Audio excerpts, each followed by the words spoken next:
Clive Manley, Maximum Fitness, and it's the second of our series of training. We're going to look at training the back.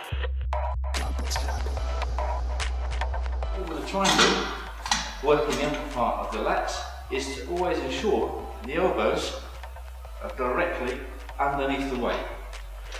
Now, for a lot of people, that might be a problem because they'll have tightness in and around the shoulder, particularly across pectoralis minor. So for now, for those individuals who can't get enough external rotation, they're going to have to use the same movement, but pulling down to the front. The closer the grip, you're working slightly in because you're not attacking quite the same area. But if you're going wider, this is the one that's going to give you the real V shape. So in order to keep the elbows underneath again, much harder.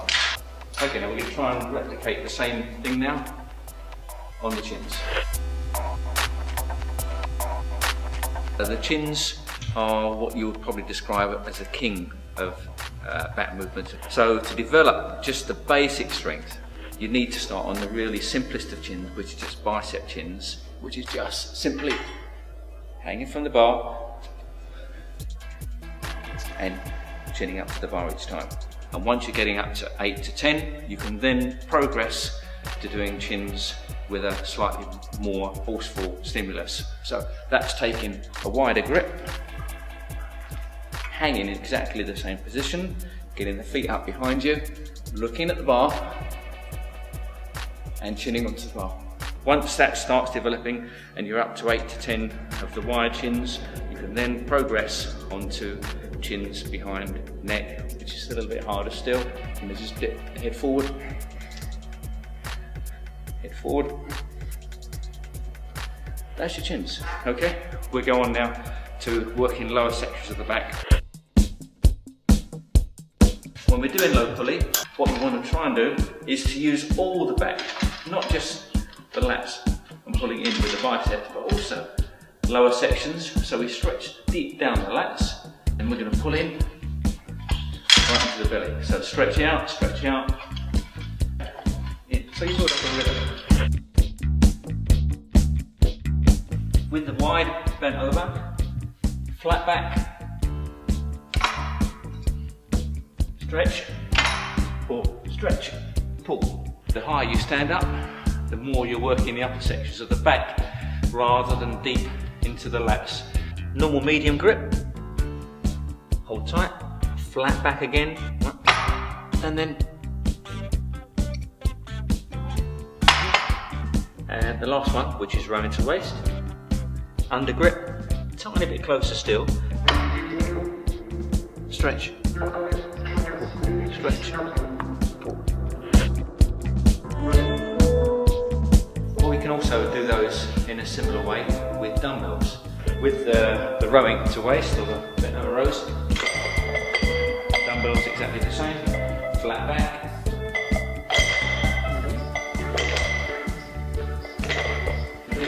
similar thing of single arm rows. Right. Now what we're going to try to do in this one is try to bring the elbow backwards up to the hip. So stretch into the hip, stretch. And each time, we're bringing the chest up. Okay, so you've got a good variety of movements now.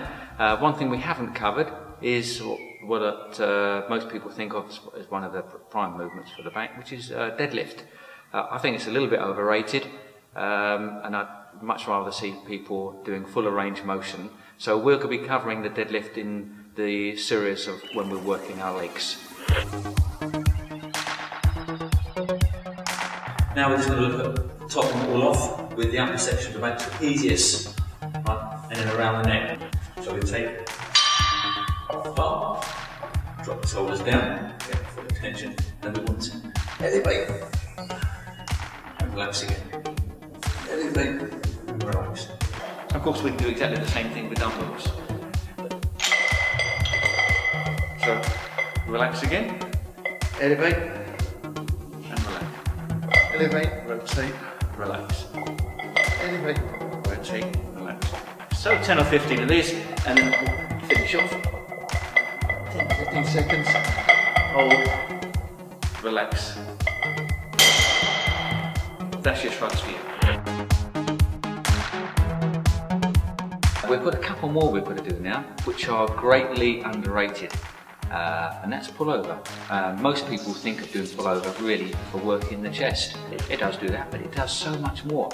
It's one of the few exercises that really does mobilise sections throughout the mid-back, the thoracic spine and the vertebrae. The first one is the normal, easiest way, which is with dumbbell, and most people should be able to do this. So start with the dumbbell on the chest, always make sure the elbows are in. Stretch back, back, back, back, back, back. Keeping the elbows in, taking a deep breath, exhaling as you come out. In, in, in.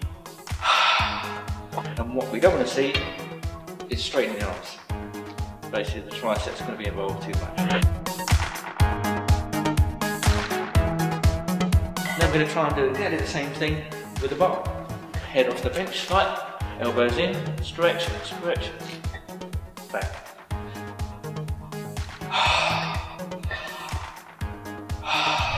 Straight arms are hardest. With all of these movements, we're about sort of 6 to 8 inches apart with the grip.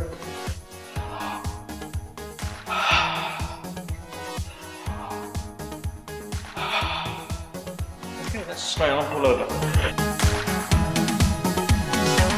So you've got a good range of exercises now. So which ones are you going to do when you start your back workout? So you'd only use 2 or 3 of those exercises and perhaps only 2 or 3 sets of each. So of course you need to get a variety. So we're looking at having one exercise with your hands up, so that'd be the chins, or if you're not strong out to chin, then doing pull downs. One exercise with your arms lower down to work in lower sections of the back. So it's either something like bent over rows or low pulley. And to finish off either with something like shrugs for a couple of sets. So basically that will be a very basic workout if you're starting off. As you progress through the ranks, through intermediates, you'll split your routine certainly twice, maybe 3 times. So you have a lot of scope to move a lot more of those movements in. And a couple of movements on the upper part where you'll be doing chins and maybe pull downs with a different variety of grips. Doing other movements for the lower sections of the back, both wide, like bent over rows, and low pulley. So those are your back movements. Good luck with your training.